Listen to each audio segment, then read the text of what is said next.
pessoal, sejam bem-vindos ao Point do Eu, o ponto de encontro das pessoas que querem melhorar a cada dia. Quem acompanha o nosso canal sabe que na semana passada, na playlist de psicologia, eu falei um pouquinho sobre o transtorno obsessivo compulsivo, mais conhecido como TOC, e indiquei o filme Toque Toque, disponível na Netflix, para que as pessoas pudessem entender o transtorno um pouquinho melhor e de uma forma quase na prática, né? Então, se você chegou aqui por acaso e ainda não viu o filme, corre lá no Netflix e depois conta pra gente o que você achou, tá bom?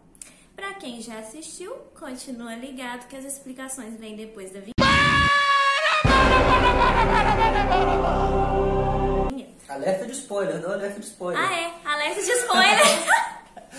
É verdade. Spoiler. Tem spoiler, tá, gente?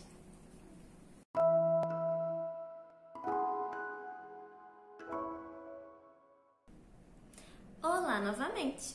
Eu sou Marina Siqueira, sou psicóloga e hoje eu trouxe a comédia de 2017, Toque Toque, para esclarecer mais um pouquinho sobre o transtorno obsessivo compulsivo, tá?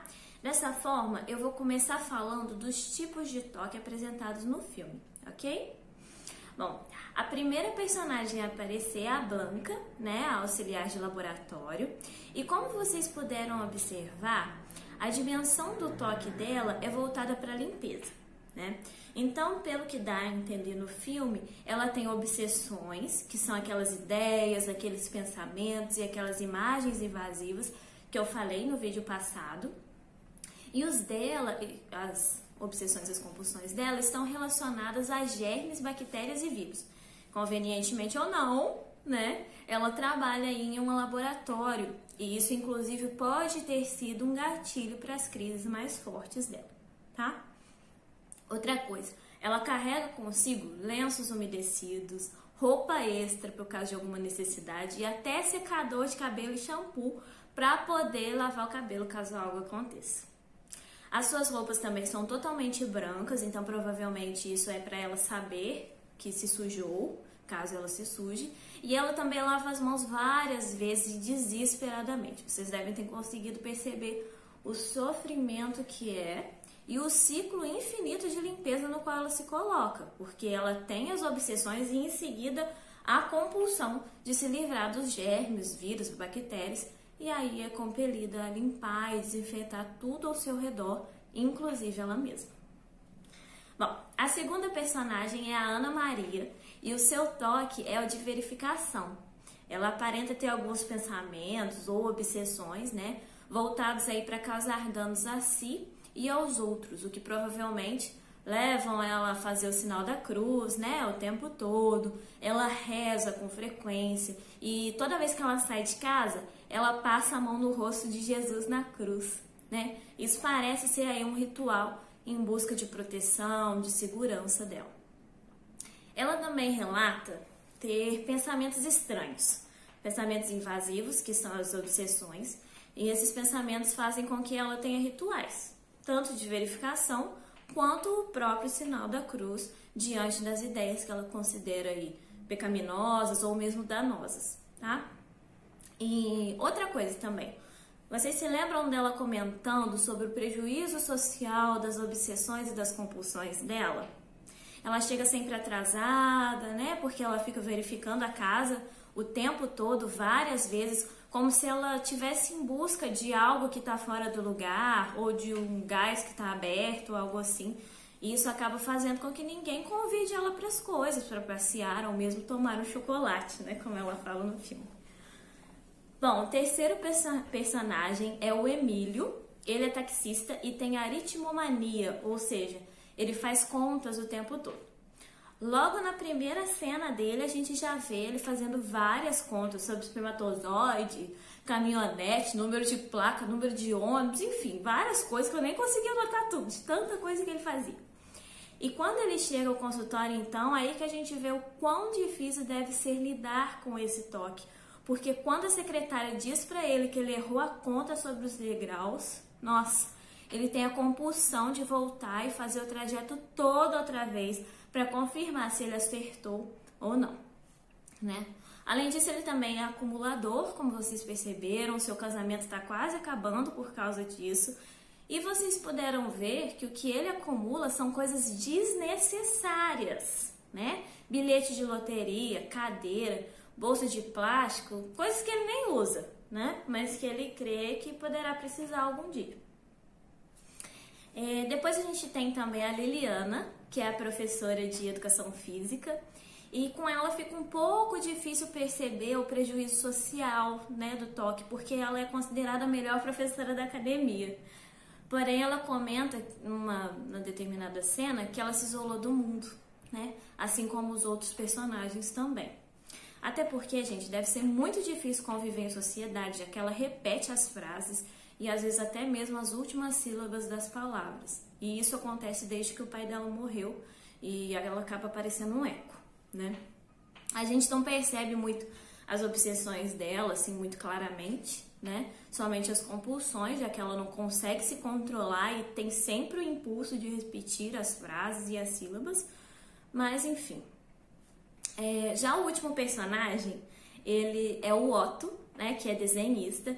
E eu não sei se vocês perceberam, gente, mas é muito interessante a profissão dos personagens do filme e como que elas, de alguma maneira, têm relação direta com o toque que eles apresentam, né?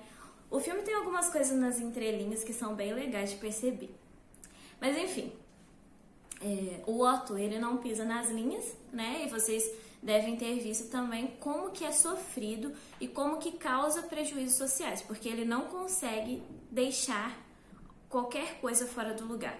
O cabelo dele é cortadinho, todo simétrico, né? Ele também organiza tudo. Até o que cai da bolsa da moça que ele acabou de conhecer, ele coloca tudo em categorias, tudo certinho. E também fica se agarrando nos móveis para não precisar pisar na linha, enfim. Nossa, deve ser muito sofrido também, muito difícil, né? E também não nos parece muito claro quais são as obsessões dele, mas as compulsões são óbvias, né? Porque é aquela necessidade constante de manter tudo simétrico, tudo organizado e também de não poder pisar na linha e ter que ficar usando outras alternativas para não pisar, né? E por último, gente, a gente tem o Frederico, né? Com a síndrome de Tourette, que não é um toque, tá? Na verdade, a síndrome de Tourette é um transtorno do neurodesenvolvimento, no qual vão ocorrer aí alguns tiques motores e um ou mais tiques vocais, que não precisam necessariamente estar voltados para obscenidades, como é retratado no filme, tá? Além disso, os tiques da síndrome de Tourette, eles podem aumentar ou diminuir, e eles costumam surgir na adolescência. Não! E o que mais a gente pode perceber no filme, né? Existem alguns outros pontos interessantes. Por exemplo, todos eles relatam prejuízos na qualidade de vida, não é verdade? Os personagens não têm simples manias. Eles chegaram a um ponto de não conseguirem mais manter interações sociais e também relatam os preconceitos, os julgamentos que eles sofrem e algumas vezes até eles, entre si, se chamam de doidos, não é verdade? Porém, quando eles se mostram empáticos uns com os outros e se ajudam, eles até esquecem um pouquinho das suas obsessões, das suas compulsões, né? Nesse sentido, a terapia de grupo ela é legal porque ela gera identificações e as pessoas de fato tentam se ajudar porque ajudando ao outro, elas estão ajudando a si mesmas. Além disso, as compulsões e as obsessões dos personagens, elas são excessivas, são persistentes e vocês viram como que foi difícil ficar 3 minutos sem contar, sem verificar, sem limpar, sem pisar na linha e sem repetir frases, né? Isso foi muito complicado para eles. Nós podemos pensar que 3 minutos é pouco, mas para os personagens é muito. E, inclusive, alguns tiveram até crises fortes de ansiedade quando não conseguiram realizar o ritual, né? Eles passaram mal e tudo mais. Outra coisa interessante também é que quando os membros do grupo fazem a pessoa encarar o próprio toque, os pensamentos obsessivos aparecem, né? Eles falam sobre o que eles estão pensando, sobre o que eles estão sentindo. É claro que eles ficam desesperados, mas ali a gente pode ver o conteúdo de algumas das obsessões dos personagens, de algum desses pensamentos invasivos, dessas ideias, dessas imagens, né? E isso é muito importante de ser feito em terapia também. É importante que a pessoa fale sobre o sofrimento dela. Um outro ponto e o último ponto é a questão do tratamento, gente. Muitos deles demoraram para procurar ajuda, vocês perceberam? Eles somente se dispuseram a procurar o Dr. Palomero quando as coisas já estavam insuportáveis e totalmente fora do controle. Eles foram convivendo com aquilo, que no início era uma maniazinha, né? Eles não prestaram atenção nos prejuízos que eles estavam tendo, ou se prestaram, não admitiram, né? E desenvolveram aí transtornos graves. Por isso que a gente sempre fala que é importante ficar atento às suas manias, aos seus pensamentos, aos seus sentimentos e procurar ajuda antes que tudo fique insuportável. Ok? Bom, esses foram os pontos, esses foram os tipos de toque que eu resolvi trazer para vocês. Se vocês tiverem alguma dúvida, escrevam aqui nos comentários ou quiserem falar mesmo sobre o que vocês acharam do filme, se acharam legal, o que vocês perceberam, às vezes vocês perceberam alguma coisa que eu não trouxe, tá? Aí vocês comentam aqui ou então mandam uma mensagem pra gente no direct, lá no Instagram, @pontedoeu, tá bom? Fiquem atentos aos próximos vídeos. Na semana que vem eu vou falar sobre o livro Tartarugas até lá embaixo, tá? Ele tá disponível em PDF na internet, é um livro pequeno, vocês conseguem ler até mesmo em menos de uma semana, tá? Quem tiver interesse, mas lembre-se, é um livro bem angustiante. Então, um beijo, curtam, comentem, compartilhem para que essa mensagem chegue a mais pessoas. Tchau, tchau!